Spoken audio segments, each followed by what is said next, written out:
வணக்கம் நண்பர்களே. இன்றைக்கி நான் இந்த ஒரு கப் உளுந்த வச்சு டேஸ்டியான ஒரு அடை ரெசிபி தான் செய்ய போகிறேன். மாவை புளிக்க வைக்கணும்னு அவசியம் இல்லை, அரைச்ச உடனேவே ஊற்றி எடுத்துடலாம். இந்த ஒரு கப் உளுந்த நல்லா கழுவிட்டு ஒரு 4 மணி நேரம் ஊற வைக்க போகிறேன். மாவு அரைச்சிட்டு அதில் அரிசி மாவும் கலந்துக்கலாம்.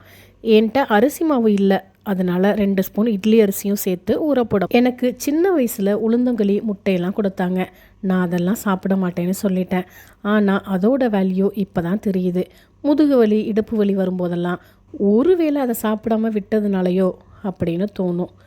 அதனால தான் இப்போல்லாம் இந்த ஹெல்த்தியான அடையை செஞ்சு சாப்பிட்றேன்.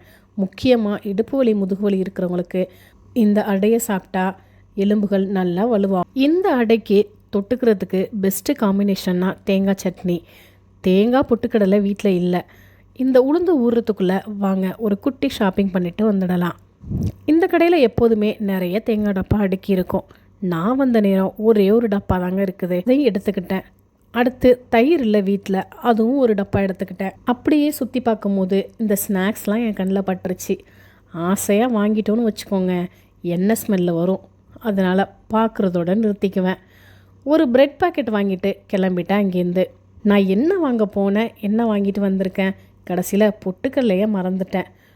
4 மணி நேரம் நல்லா ஊறின உளுந்தையும் அரிசியையும் மிக்ஸி ஜாரில் சேர்த்து தண்ணி அதிகம் ஊற்றாமல் கொஞ்சம் கொஞ்சமாக சேர்த்து கெட்டியாக அரைச்சிக்கிட்டேன். இதை கிரைண்டரில் அரைச்சி செய்யும் போது பஞ்சு போல் செம்ம டேஸ்ட்டாக வரும். அதையே நீங்கள் கண்டிப்பாக கிரைண்டரில் அரைச்சி ட்ரை பண்ணுங்கள். என்கிட்ட இங்கே கிரைண்டர் இல்லை, அதனால தான் நான் மிக்சியில் அரைக்கிறேன். நம்ம தோசைக்கு ஊற போடும்போது ஃபஸ்ட்டு நம்ம உளுந்து அடைக்கி அரைச்சிட்டு அப்புறமா கூட தோசை மாவுக்கு அரைச்சிக்கலாம். எப்படியும் தோசை மாவு புளிக்க டைம் எடுக்கும். அதுக்குள்ளே நம்ம அடையை அன்னைக்கு நைட்டோ காலையிலையோ ஊற்றி சாப்பிட்றலாம். இன்னொரு பெரிய வேலை கிரைண்டர் கழுவுறது, அதுவும் ஒரே கல்லில் 2 மாங்காவாக ஆகிடும். நல்லா கெட்டியாக அரைச்ச அடை மாவில் கொஞ்சமாக உப்பும் ஒரு முட்டையும் சேர்த்து நல்லா கலந்துக்கிட்டேன். ரெண்டுமே நல்லா மிக்ஸ் ஆகிற வரைக்கும் நல்லா அடித்து விடுங்க. உளுந்தில் கால்சியமும் பாஸ்பரஸும் மக்னீஷியமும் இருக்கிறதுனால முட்டையில் உள்ள விட்டமின் டியோடு சேரும்போது நமக்கு அதிகமான கால்சியம் சத்து கிடைக்கும். கால்சியம் நம்ம எலும்புகளை வலுப்படுத்தும். தேவைப்பட்டால் இதில் நீங்கள் பொடியாக நறுக்கின மல்லிக்கீரையும் கொஞ்சமாக சீரகத்தூளும் சேர்த்துக்கலாம். நல்லா கலக்கிட்டு தோசைக்கல்லை சூடாக்கிக்கணும். சூடானதும் கொஞ்சம் மொத்தமாக தோசை மாதிரி ஊற்றிக்கணும். ரோஸ்ட்டு மாதிரியெல்லாம் ஊற்றக்கூடாது. நல்லெண்ணெய் ஊற்றி சிம்மில் வச்சு நல்லா 2 பக்கமும் திருப்பி வேக விடணும். வேக கொஞ்சம் டைம் எடுக்கும், கொஞ்சம் பொறுமையாக தான் பண்ணணும். இதுக்கு நல்லா கெட்டியாக அரைச்ச காரமான தேங்காய் சட்னி நல்ல காம்பினேஷன். இது நம்ம பிரேக்ஃபாஸ்ட்டாகவும் எடுத்துக்கலாம், டின்னராகவும் எடுத்துக்கலாம்.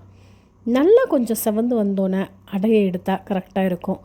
எப்போதும் ஒரே மாதிரி தோசை இல்லாமல் இந்த ஹெல்த்தியான அடையும் வாரத்தில் ஒரு நாள் கிட்ஸுக்கு செஞ்சு கொடுங்க. நீங்கள் கொஞ்சமாக மாவில் சீனியும் சேர்த்து பண்ணலாம். இனிப்பான டேஸ்ட்டோட பசங்க விரும்பி சாப்பிடுவாங்க.